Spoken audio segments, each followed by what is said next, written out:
Hello and welcome to Happy Hour for April 17th, 2018. This is Eileen, and I just had an entire hour-long conversation with several great people and was basically 3/4 of the way done before I realized I hadn't hit record. So I am now recording this after the official happy hour, so I am sorry to say you're going to miss the interesting interaction. And the only excuse that I have is I have this cold, which is why I sound like this.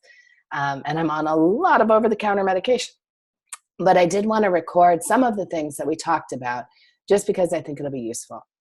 So I was away last week because I was on the Surrey International Writers Conference cruise. Yes, it's a rough life. I had to go on a cruise ship for a week and teach writing. But in addition to teaching writing, I had the chance to go to some sessions with other people. And I want to share some of what I learned in those sessions with you guys and give you something to think about. So the first piece of information that I have comes from Margret Dunlap, who is a screenwriter. She's in fact won an Emmy, so she's actually pretty good at that screenwriting thing, for her series called The Lizzie Bennet Diaries. So if you're a Jane Austen fan, you'll want to be sure to check that out. And one of the things that she talked about was the difference between obstacle and complication. So using sort of her description, an obstacle is something that your character has to overcome in order to pursue their goal. So Bonnie, who was in our session, talked about it being kind of a straight line that your character's going on. There's an obstacle, and then they have to defeat that obstacle to continue towards what they're trying to achieve in that scene. So for example, Eileen is a master criminal, and her goal is to break into the museum and steal the tapestry that is on the back wall. So an example of an obstacle would be that I have to get past the door. And once I get past the door, oh no, there's a guard dog. And I have to figure out how I'm going to get past the guard dog. Those are obstacles because once I defeat those obstacles, so whether that's I pick the lock and I'm smart enough so I brought a bunch of dog treats that I give to the guard dog to distract them, then I'm still moving again on that line towards my goal. A complication is the idea that there's something that I face that takes my story now in a completely different direction. So Eileen Cook, master criminal, has been hired to steal the tapestry from the museum. And as I break into the museum, I may face those obstacles. But one of the things that I find out is that I thought I was hired by the rightful owner of the tapestry to steal it back from the museum. But I find out that actually the rightful owner isn't the rightful owner. And in fact, there's someone who's trying to set someone else up for this crime. So now I have to decide, am I still going to steal this tapestry? But now that I have this information, maybe my story is going to go in a new direction, which is finding out who's the secret mastermind behind the mastermind. So what's really going on? So that's an example of a complication. So again, obstacle is the idea that you're moving towards your goal and there's something you have to overcome. Complication is the idea that you come across something that takes your story in a completely new and different direction. So there's something that your character may find out or discover or stumble across that makes them realize things are different. The other thing that just quickly comes to my mind is the ultimate sixth sense moment when your character realizes, oh, I'm actually dead. So that takes the story in a completely different direction than where it had been going. So the second piece of information that I wanted to share in the group was the idea, comes from Mary Robinette Kowal, who wrote the Glamour and Glass series, and she has an upcoming series called the Lady Astronaut series, which I'd encourage you to check out.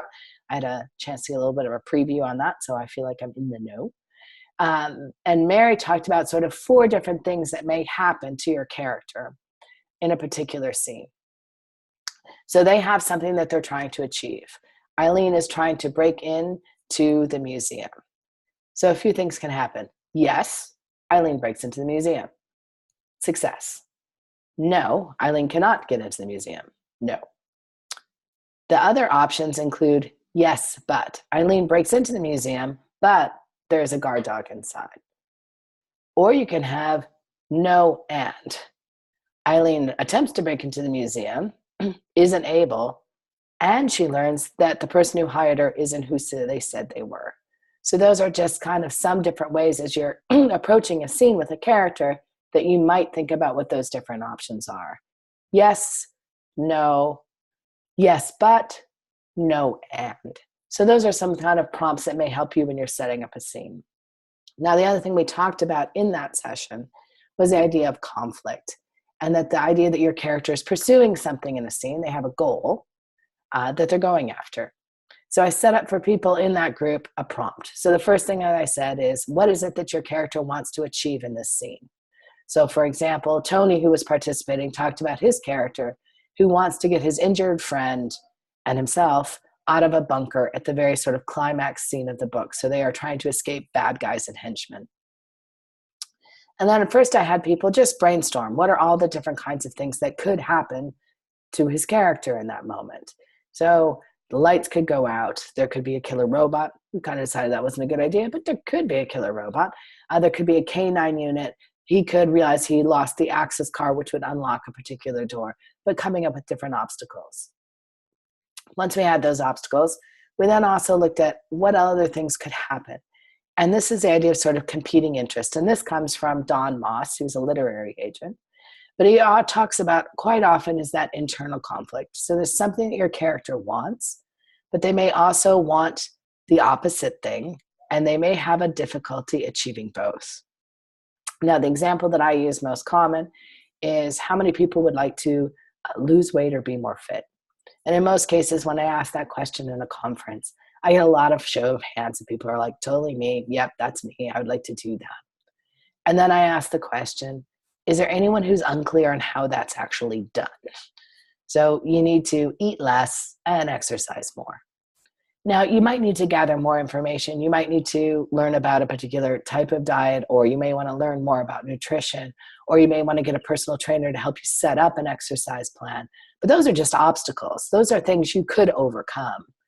So again, if you know how to overcome them and you're quote unquote smart enough to figure that out, why is everyone not super buff and thin?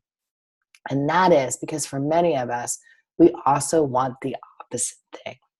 So for example, we want to be fit, we want to lose weight, but we also want the cookie. And the fact that we want the cookie and we want to lose weight means one of those things isn't going to happen. We're either not going to get the cookie or we're not going to lose the weight. So that is something that I would like people to think about with their characters. What is it that they want in the scene? And is there any way that they might also want the opposite? So going back to Tony's scene, he wants to save his friend and he wants to save himself. You could set up a scene where, and again, this is the cliche from cowboy movies and thrillers everywhere, which is, go on without me, Tony, I'm just slowing you down. But he may not be able to save his friend and himself, or at the very least, that may be questionable. That sets up a lot of really interesting conflict because his character definitely wants to save both himself and his friend. So that's an interesting situation. For another participant in the group, Bonnie was talking about how her character, it's a science fiction fantasy, or not, it's a fantasy story where a dragon is trying to figure out what has in fact happened to the dragon eggs. And at the same time, he's also trying to keep someone else in his group from knowing that he is in fact going on this search. So he is trying to do both of those things, and he may not be able to do both. And in fact, the other dragon may find out that he's been on this quest. And that's going to lead, in her case, to a complication, because her dragon is going to find out that actually he's related to this other dragon, and that's going to take the story in a new and different direction.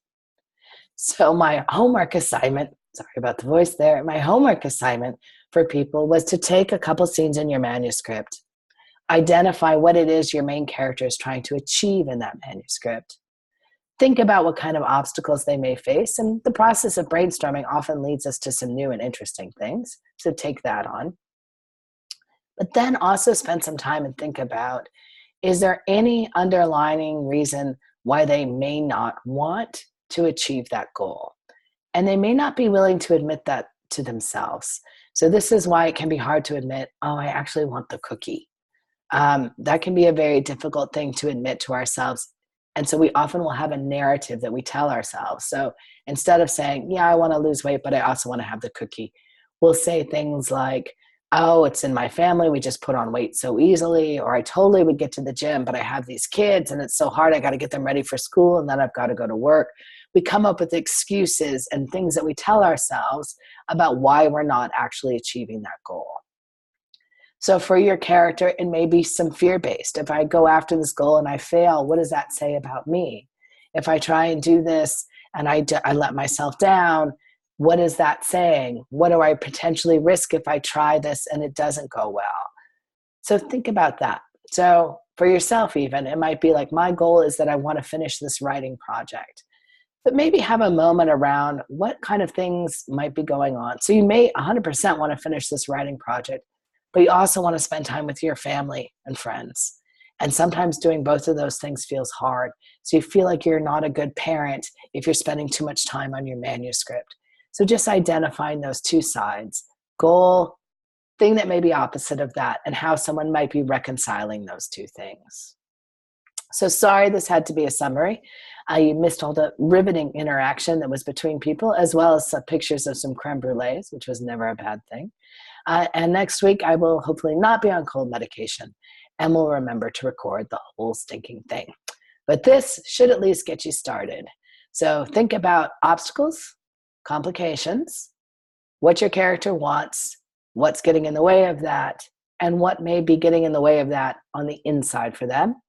And then how do they tell themselves a story that makes that okay? That should get you writing. As always, feel free to email me any questions that you have. We have had a request to talk about passive verb use, and so I have that planned for coming up. But by anytime, send me a question. In the meantime, keep writing. Take care, everybody.